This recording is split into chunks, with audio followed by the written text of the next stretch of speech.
Heading 274. Range 95 meters. Projectile mass 89 kilograms. Trust me.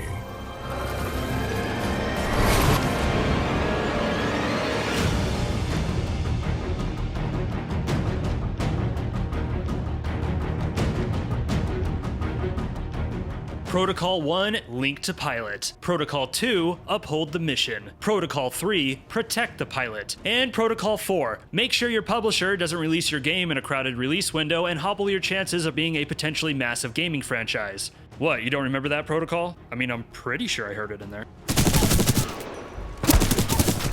What's up everybody, I'm Kirk, and today we'll be taking a look at Titanfall 2 to see if this bot is ready to battle or ready for a decommission. But before all that, please be sure to subscribe to this channel for more videos on games that deserve more recognition. Alrighty, let's begin.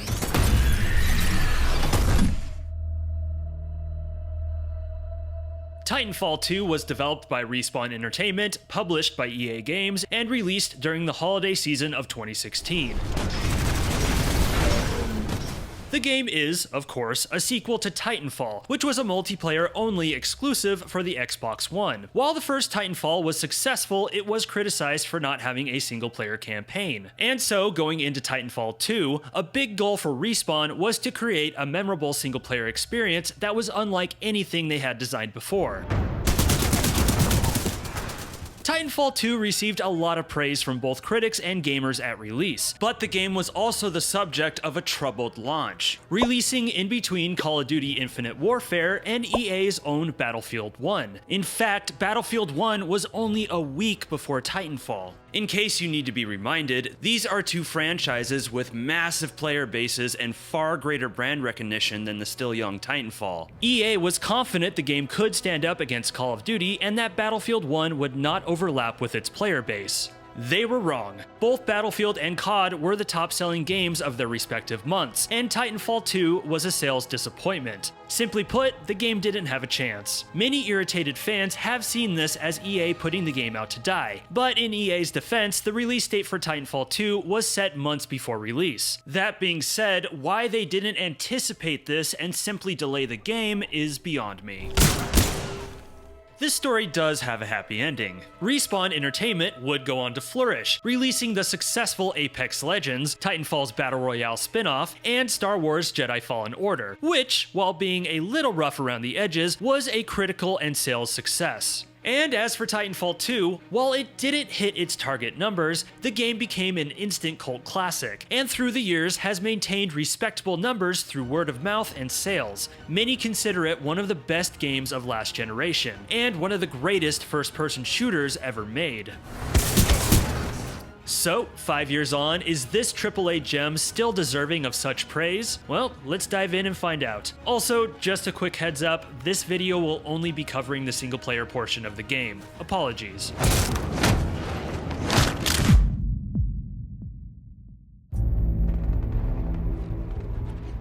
In the distant future, a region of the universe known as the Frontier is being battled over for control between the Interstellar Manufacturing Company, the IMC, and the Frontier Militia.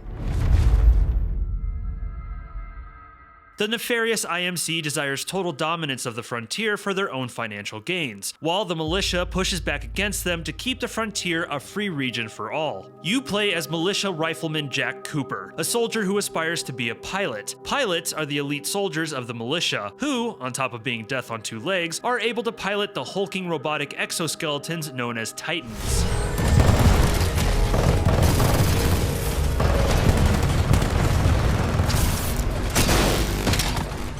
In the opening mission, Jack's division is ambushed by a group of mercenaries called the Apex Predators. And yes, the very same Apex from the Battle Royale. The Apex Predators attack and fatally wound Jack's pilot mentor. In his dying breath, your mentor transfers control of his Titan, BT, over to you. Use my helmet and my jump kit. This is the real thing. Take care of him. Now you, the inexperienced pilot, and BT must learn to work together in order to stop the insurmountable IMC forces. Don't worry, BT. I'm not going anywhere. Understood, but I do recommend you move. IMC salvage teams are not far away. The setup and plot for Titanfall 2 is going to feel familiar to most who play it. An interplanetary war based on financial interests, a plucky young hero and his artificial companion who rise to the occasion, to stop the bad guys from using a secret weapon that would bring doom to the galaxy. We've played this game before, in one form or another, and you could argue it's a little on the basic side. However, basic doesn't always mean bad, as Titanfall 2's narrative is executed well. The story is cohesive, the pace is just right, and the stakes are mostly well conveyed to the player. And if we don't get over there in time? 40 million souls on the planet Harmony will be lost. It's popcorn, but good popcorn, with real melted butter and a sprinkling of sea salt. Got you. But what really makes Titanfall 2's story work is its central concept and main characters. The relationship of the pilot and Titan, the relationship of Jack and BT. I can throw you across the gap. That's insane. I'm incapable of insanity, pilot. If you describe this game as a buddy cop movie, I'd happily agree with you. You're the talented but slightly naive hero with the likable AI whose charm comes from his literal understanding of the world. I think somebody's in love. A human's concept of love requires admiration, attraction, devotion, and respect. Conclusion: I am 50% in love. Through the course of the journey, a respect and friendship blooms between these two. And by the end of the game, I found myself caring for this big bucket of bolts. Wait a minute. Lastimosa linked you to a rifleman? Yes, he had no other options. Titanfall takes a few pages from the Valve School of Narrative. While there are a few cutscenes, when the developer really wants the player to know something, they convey it either through radio transmissions, both from allies and villains, and through the environment. However, the bits of storytelling that will stick with you the most are the conversations between Jack and BT. A nice touch, though, is letting the player choose Jack's responses. Missing me already? I was not shooting at you. That would be in violation of Protocol 3. These have no impact on the story, it's choice for the sake of it, but I am a big believer that when you let the player directly participate in a story, no matter how little that participation is, the story will stick with them a lot more, and my little conversations with BT are what stuck with me the most in this sci-fi epic. Your heart rate is exceeding 170 beats per minute. If possible, you should find a place to rest. Yeah, I'll get right on it. We must get this information to SRS Commander Sarah Briggs. Pilot, I see the beacon up ahead. Believe it or not, Titanfall 2 was developed on a heavily modified version of the Source engine. That's what they made Half-Life 2 with, kids. And man, did Respawn make that then 10-year-old tech sing, because Titanfall 2 is a beautiful game. Visually, it does somewhat blend in with a lot of the sci-fi military shooters we've gotten in the last decade. If someone unfamiliar was to look at this game and go, "Oh, is that the sci-fi Call of Duty?" I wouldn't blame them too much. But once you get into the weeds of this game, literally, it's hard not to notice the incredible attention to detail on this lush alien planet. This place is rich in vegetation and wildlife, drenched in warm light and flourishing color, contrasted by the gray, charred crimson ravages of war, and the invasive industrial structures of gray concrete and steel. The design of the Frontier and IMC forces is one foot in real-life modern warfare and another in high sci-fi. It's nothing new, but it is executed sharply and feels believable, especially when we look at the designs of the Titans that do feel like war machines that could become a reality in the next 100 years or so, at least to me. Captain. There are blemishes, some glitches in the animation here and there, but these moments are rare. You can almost see your reflection in the polish of this game.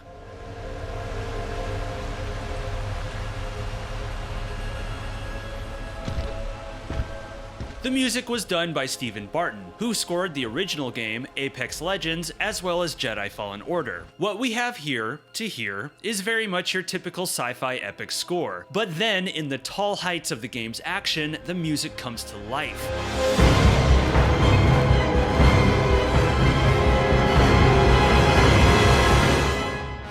A sweeping, swelling symphony that befits a hero who is the very definition of death from above.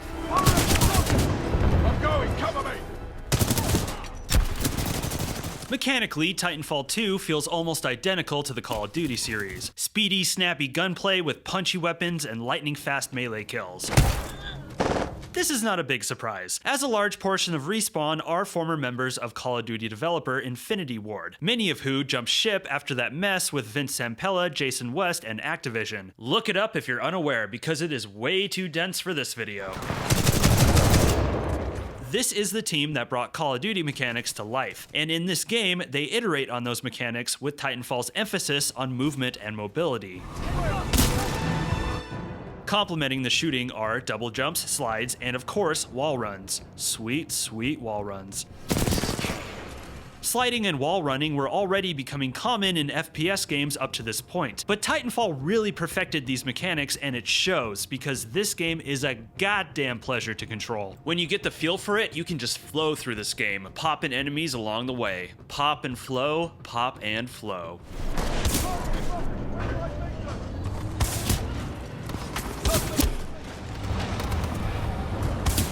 Mechanics are one thing, but it's how you design your levels around them that counts, which brings us to the biggest difference between Titanfall 2 and COD. See, while COD is fast and action-packed, those games do put an emphasis on staying behind cover with stop-and-pop shooting, all meant to quote-unquote simulate a chaotic battlefield. Titanfall 2, however, allows you to be as crazy and offensive as you'd like. You can totally keep the cover and play it just like COD. The game does facilitate that, but in my opinion, Titanfall is best played moving, and your best defense is speed.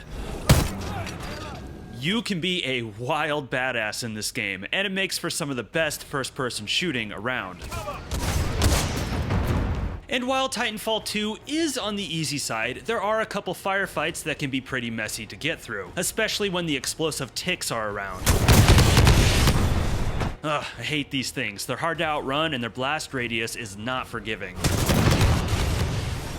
The game features a hefty arsenal of machine guns, pistols, shotguns, laser weapons, and boom booms that all feel fantastic to fire. You have the choice of several throwables, such as a grenade, a thermite throwing star, and a remote explosive. The game also lets you play with a short-lasting cloak. Whenever you feel the enemies getting the upper hand, you can cloak yourself and quickly reposition to get the momentum back on your side. It's awesome. The biggest compliment I can give to this game is that Respawn took the mechanics that made them notable and perhaps found a better way to use them. Just die already! Of course, the big star of the show is controlling BT. Piloting the Titans feels like the middle ground of Call of Duty and MechWarrior. BT's mechanics are very much in line with that of Jack's. However, he is a lot slower and lacks the maneuverability of a pilot, such as jumping and wall running. Their true strengths are in their sheer firepower. Human enemies stand little chance against BT's arsenal, and only another Titan can truly stand up to him, making for some of the game's most riveting combat situations. While I enjoyed piloting BT, I can't help but feel the Titan portions of this game could have been a little stronger. First, I understand that the Titans are meant to feel like big hulking machines and that their maneuverability will be diminished, but I really wish BT had more mobility, as he is only able to run and dash. I think it would have been awesome if the Titans were able to jump and wall run just like their pilots. There's also the loadouts. Through the game, you unlock many loadouts that you can switch out at any time in a menu. These include giant machine guns, shotguns, missile launchers, and a railgun. Each loadout also has specific abilities, like being able to throw up a shield, shoulder-mounted missile launchers, a sword, and my favorite, a shield that can collect enemy ammunition and shoot it back to them. To top that off, each also has a charged ultimate attack that's great for finishing your attackers off. While such a varied arsenal is impressive, I never felt the game really pushed me to learn the ins and outs of each loadout. In most combat situations, I felt like I could get away with pretty much every loadout and be fine, the exception being a giant Titan battle at the end where distance weapons will win you the day.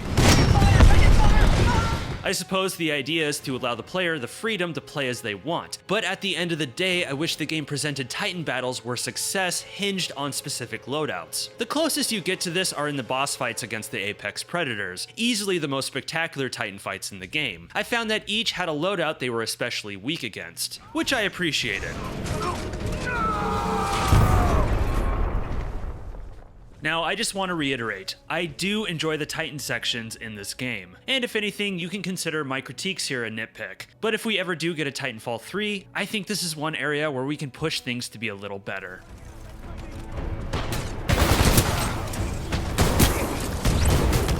Titanfall 2's missions are its biggest achievement. While the game's 5 to 7 hour length is a little disappointing, it makes up for it with a collection of varied and creative missions. And if you were looking at my script, you'd see that varied and creative are in bold. Barker, nice of you to show up. You're welcome. Missions in Titanfall 2 are very much their own thing, each self-contained and often revolving around a unique concept or mechanic. The first couple of missions are essentially obstacle courses with combat both in and out of mech, meant to get the player feeling comfortable with the mechanics and also developing the story. But after that, things start to get crazy. Woo! Now we're talking!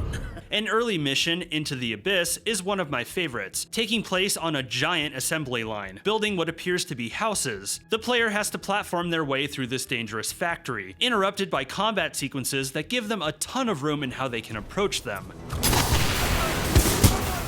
At the end of the assembly line, things start to become clear, when it forms into a modular combat simulation. That brings with it one of the game's more intense combat challenges.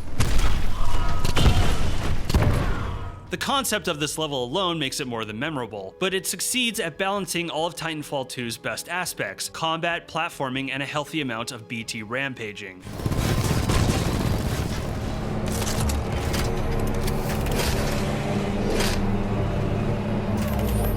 Another notable mission is the Beacon. This level revolves around the Arc tool, which is essentially a glorified on-off switch.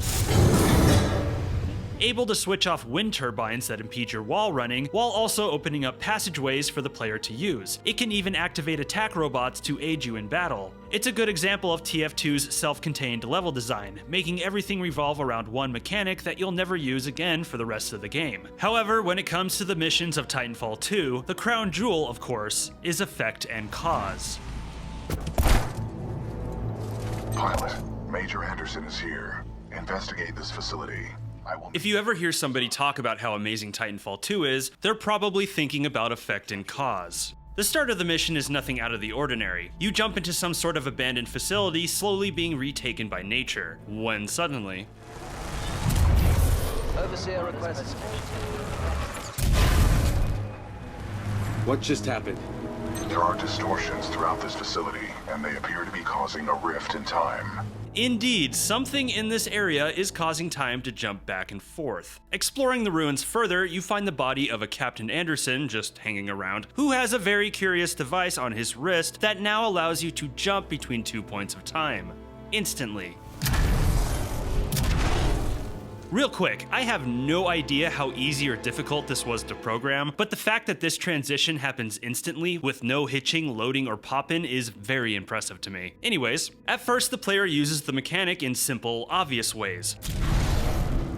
But then the heat turns up and combat is introduced. A really nice touch here is that whenever you shift away, your enemies will leave behind a blue aura for a few seconds, giving you a chance to memorize their position and get the upper hand. Remember the beginning of X2 X-Men United when Nightcrawler attacks the White House? That's kinda how this feels, and it feels amazing.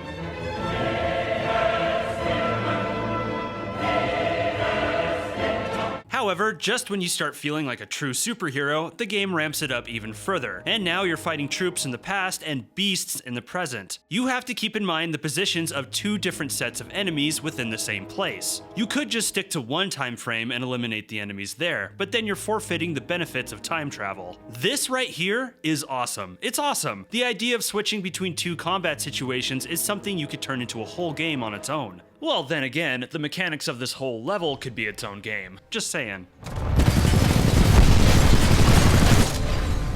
Moving on, now that you've gotten the basics of the mechanic, the game now tests you even further with platforming. Platforms are alternated between the time frames. You have to jump and shift mid-air. The highlight, of course, being the wall running between two walls in 2 points of time. Now, alternating platforming like this based on the player's control is nothing new. You can find this concept in platformers like Mario, but having it in a movement-focused first-person shooter makes all the difference. It's just so cool.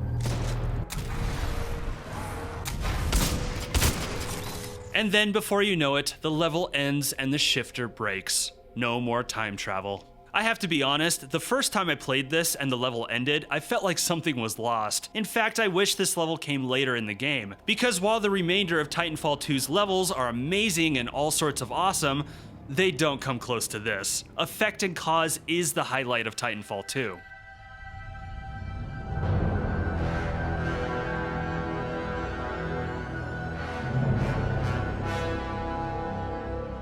Does Titanfall 2 live up to its cult status? Absolutely. While I wouldn't go as far as to say it's one of the greatest first-person shooters of all time, I certainly think it has one of the strongest single-player campaigns in recent memory.